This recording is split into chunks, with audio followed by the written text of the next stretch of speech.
Good morning pa guys. Kami ni Inday nagluluto-lutuan guys. So, ang food trip namin ni Inday ngayon, puro leftover guys. As in, puro leftover talaga. Ito, leftover na to. Ito, leftover na minuto. Marami yan guys. Nagpadala lang si Vincent sa school ngayon eh. Ayun oh.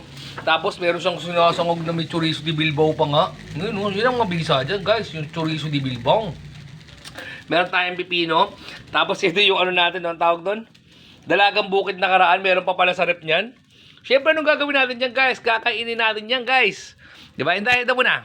Hi. So, ako, hindi na ako nagluto ng bangus. Yung bili kong bangus kanina, hindi na namin pinirito. Kasi bala ko talaga dyan para dito. Eh, kung may nakita ako sa rep na ganito, mas masarap ang dalagang bukid, guys, kapag ka, ano, yun, oh.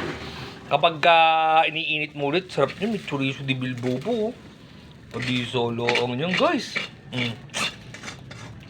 Puro leftover lang, pero napakabisa. Diba? Nakakaraos ka rin yan, guys. Ayun, oh. Uy, kasarap lang ang food trip namin ni Inday, oh. Oh.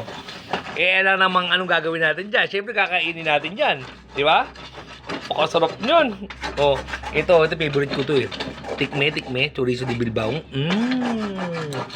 Kabisa lang naman. So, yun lang, guys. Kita-kits tayo ulit. Hup. So dito, medyo ano ako dyan. Dito ako sa isda, tsaka dito. Yan. Okay na ako dyan. Surap, oh. Crispy pa yun, oh. Tapos balansehin natin ang pinya. Pagka may ganyan kayo pagkain, guys, leftover, kakainin nyo yan. Hindi pwedeng hindi. Siyempre, anong gagawin natin dyan, di ba? So yun lang, guys. Iinit pa ni Inday ito, oh. Nakita kasi namin ni Inday, meron pa pala sa rep niyan.